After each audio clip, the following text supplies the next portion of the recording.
जन कही के रोवैलू, जन जन कही के रोवैलू, मन नाराज ना होला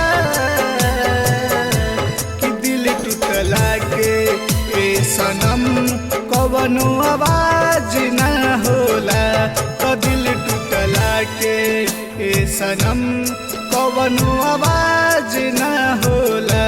तो दिल टूटला के ए सनम कवनो आवाज ना होला। तो दिल टूटला के ए सनम कवनो आवाज ना होला।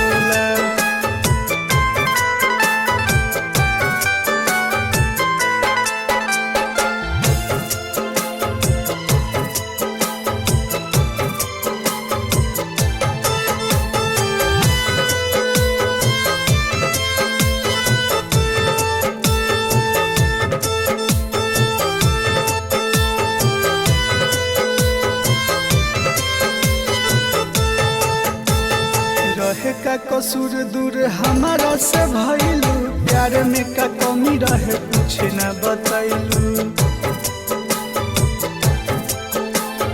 रहे का कसूर दूर हमारा से भइलू, प्यार में का कमी रहे कुछ न बतैलू।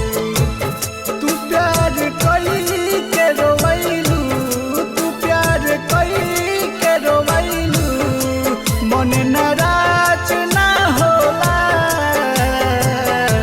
तो दिल टूटला के ए सनम कवनो आवाज ना होला।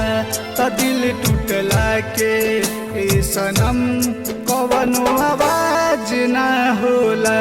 तो दिल टूटला के ए सनम कवनो आवाज ना होला।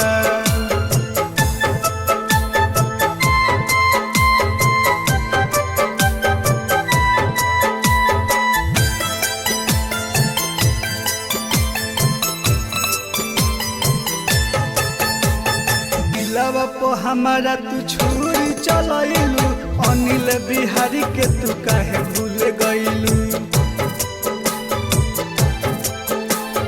दिलवा पो हमारा तू छुरी चलैलू, अनिल बिहारी के तू काहे भूल गईलू। दिहलू जखम ए हो सनम, दिहलू जखम